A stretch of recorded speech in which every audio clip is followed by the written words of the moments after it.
别开玩笑了，少林功夫完全就是三脚猫功夫，根本上不了台面。只要少林寺敢接受我的挑战，我会一脚踢爆武僧的狗头。如果我输了，我将捐出全部的资产剃发为僧，绝不食言。我操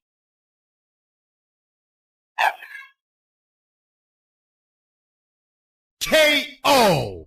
注意看，少林武僧苦练20年铁头功，被老外一脚爆头，竟毫发无伤。起身后，眼神突变，狂砸数百拳，将对手彻底打废，血肉模糊的样子，就连亲妈来了都不认识。究竟发生了什么，竟让中国小伙如此暴怒的想要将老外置于死地？只因美国狂人赛前嚣张放话，声称少林功夫都是花拳绣腿，根本上不了台面。而为了验证自己的猜想，更是指名挑战少林高僧，扬言要摧毁他的铁头功。此人就是来自美国的地下拳王巴利特。由于擂台打法过于凶残，往往将对手置于死地，便被美国赛事方终身除名。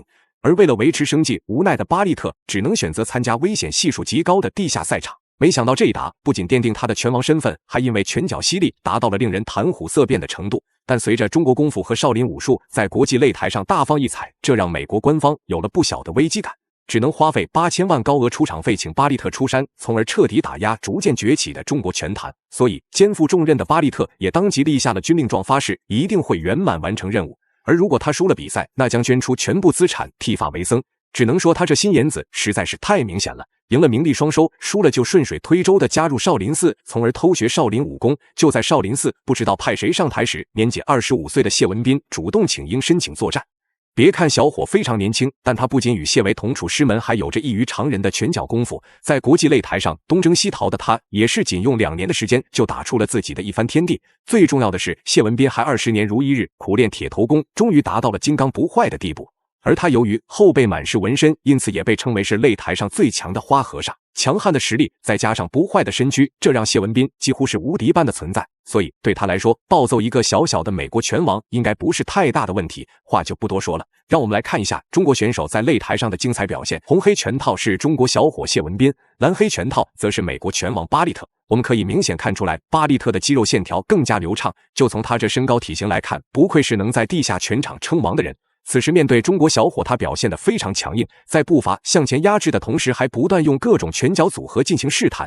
征战擂台多年的他，可以说是完全没有将中国选手放在眼里。同时，这场比赛对于谢文斌来说，也是一个不小的挑战。对手毕竟是地下拳王，那所打出的每一招可能都有着致命的伤害。如果一旦战败，那将让自己付出身体以及生命威胁。然而即使这样，谢文斌却依然登上擂台，只为证明中国实力。For dinner out there as he's confident. Muhammad needs to get back to the post. He is rattled. He got some early shots as Ando is hooking. Nice clean shots landed by Ando. Muhammad needs to get back to his rhythm. A nice job by Muhammad to get right back to his feet. One of the ways he wanted to deter the takedowns of Ando was with the knees. Watch for him to throw that knee right up the middle.It's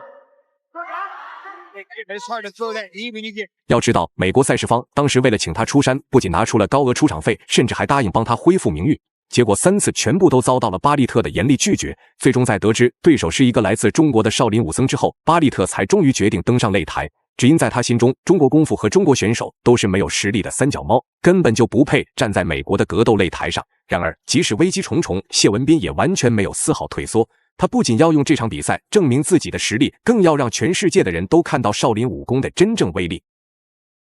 Deceptively long, right? But that's a nice right hand by Bucky. Oh! That kick there, rocks him. Bucky going in for the kill. Moni tried to walk off, but Ando was quickly able to recompose and get right back to his feet. I don't know how he bounced back up after that one.Ali Muhammad needs to go to work on those legs, slow down that explosive movement. That right there, that shot in right there. Looks like he's jousting the way he rushes forward with that shot. Oh.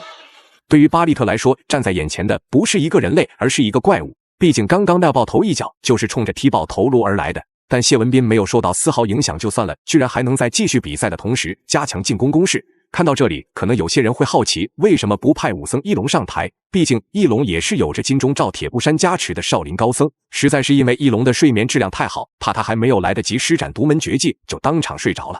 更何况这种比赛危险就算了，还没有太高的出场费，一龙不跑就算了，怎么还敢要求上台？ And Oli Muhammad predicted he would get a head kick KO. That prediction almost came true. I have to stop calling him Modi and start calling him Nostradamus if he connects with another one of those. He's a left hook again, right? The second and the third shot, but Muhammad catches Ando as he pulls his head back. Ando needs to be careful. When he enters the pocket, his hands come down. They don't come back up as he dives underneath the legs. He's trying to secure that single, but there's that improved wrestling. Oli Muhammad, good frames. 在征战擂台多年的拳坛老将，面对谢文斌还是太稚嫩了。毕竟对手打过的比赛可能是他的5倍之多，在擂台经验和对细节的处理能力方面，两人根本就不是一个级别的。而貌似谢文斌在防守上出现了很大的漏洞，可能稍微一个疏忽就会吃到对手狂风暴雨般的重拳轰炸。不过好在他的抗击打能力不错，因为并没有受到太大的影响。更何况巴利特赛前的嚣张发言已经将他彻底激怒了，能把佛珠纹到胸前，那足以看得出来他对信仰的重视。但巴利特不尊重就算了，居然还敢出言嘲讽。既然这样，那谢文斌绝对不会手下留情。Hey, too heavy because that guarding style really works when the opponents are standing heavy. Ando and Moti missed. What a first round we have so far. Yeah, on the tail of the tape, it only said that Moti had 1-inch height advantage, but he looks to have a considerable height advantage. The reach, not so much, but definitely with the height. I like seeing him put out that jab, keep utilizing that jab to set up those kicks.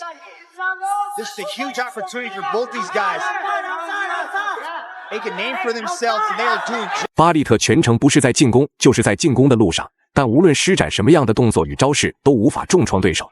要知道，他赛前可是扬言输了比赛就将全部资产都捐给少林寺，而他这几年的刀尖舔血赚的没有上千万，也得有上百万。所以对于他来说，这场比赛只能有一个结局，那就是必须要赢。此时逐渐进入了比赛状态的谢文斌，也慢慢的加强了进攻攻势，不是一味的后退防守，而是在防守的同时打出精准的主动进攻和防守反击。In the first 5. Let's see what adjustments these make here in the second round.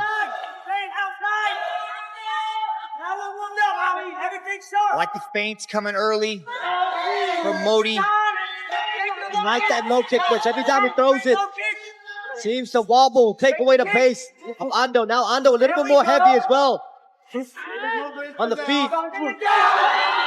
Nice one going to the head. Yo! 首回合虽然两人打得非常激烈，但在点数上其实并没有太大的差距，但谢文斌却根本就没有以点数结束比赛的打算。此时占据着上身位的他更是火力全开，拿着重拳疯狂暴揍对手。